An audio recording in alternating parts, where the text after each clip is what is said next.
I'm here with Serge Dubois, product specialist with General Motors. And Serge, the Chevy Volt made big waves in the electric car circles and with proponents of that technology, and now that technology is being used in other vehicles as well, including the new Cadillac ELR. Is it the same technology? Yes, Rick, it is the same technology. We're about to launch the Cadillac ELR, which stands for Electric Luxury Roadster, and this will be this coming Thursday. The same technology, being the Voltec system with the extended range gas motor, will be used in that car, yes. There still seems to be some confusion among consumers in terms of how the technology works, what exactly it is. Right. And we did have a test vehicle. It's not like a hybrid. It isn't like other electric vehicles that are standalone and have limited range. Can you explain to people how the Volt works, how that technology in these other vehicles, including the Spark and the ELR, works, so they understand what gives it that extended range? Yes, well, the Volt technically is an electric vehicle. The Spark EV will also be a pure electric urban vehicle. However, the Volt, as well as the ELR, has extended range, that being it has an onboard generator. And what happens is once the battery depletes to a certain level, we, with a Voltec system, turn on a power generator, which, depending on the amount of energy required at that time, will supply energy to the battery, which continue to propel the vehicle with the electric motor. Mm-hmm. And that same technology is what we use on the ELR. In that particular mode, we have a 35-liter reservoir of fuel, so that would give us an additional approximately 500 kilometers of range over and above the electric range purely on the battery. So the the gasoline-powered motor, yes, does not propel the car on its own. It generates an electrical charge. It's a generator, yes, that then provides a current to the electric motor to propel the vehicle. That's exactly it. That motor is not unlike a power generator that we would purchase in in a hardware store. It resides under the hood of the vehicle. It does produce energy which maintains the battery at a certain level, and that energy required to propel the vehicle then is directed towards the electric motor, which does propel the vehicle. That's exactly it. And also what we can do is, under deceleration, when we let go of the accelerator, we regenerate that power that goes back into the battery for future use. That energy is captured as the wheels are turning. That's right. At all four corners of the car? No, that would be strictly in the front of the car, because that's where the motor is. So we call this regenerative braking. So the moment we release the accelerator, the traction motor, if we can call it like that, now becomes a generator also.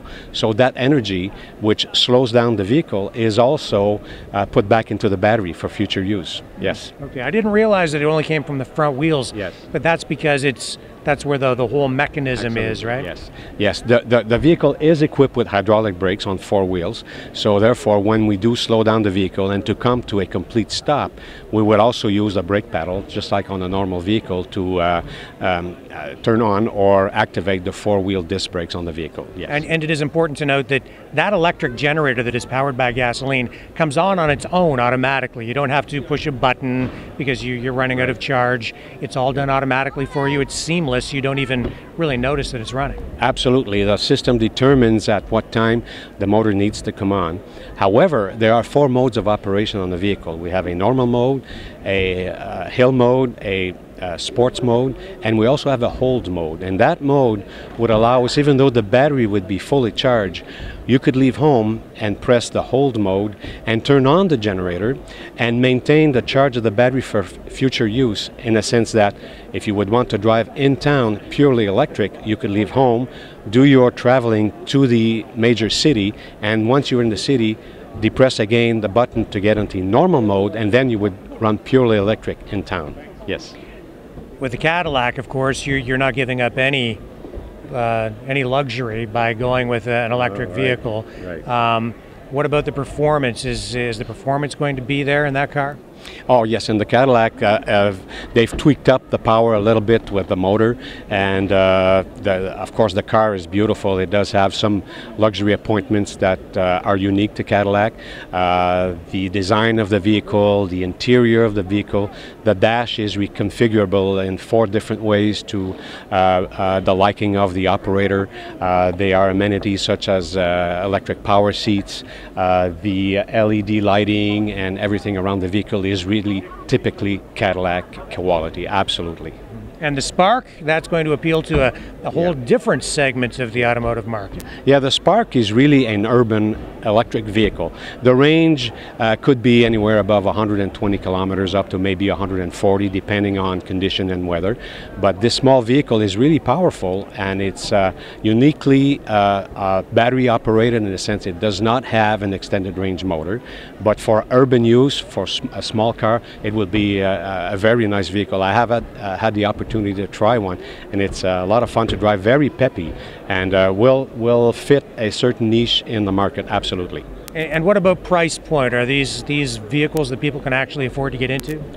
Well, the Volt is starting price now is around the $35,000, $36,000, $38,000 range.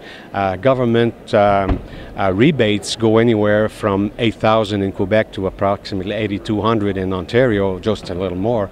General Motors has adjusted the price of the vehicle. It is a very affordable vehicle for what it offers.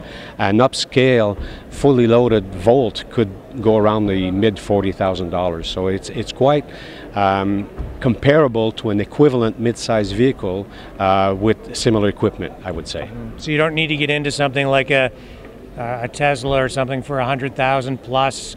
This technology is available in mass production today.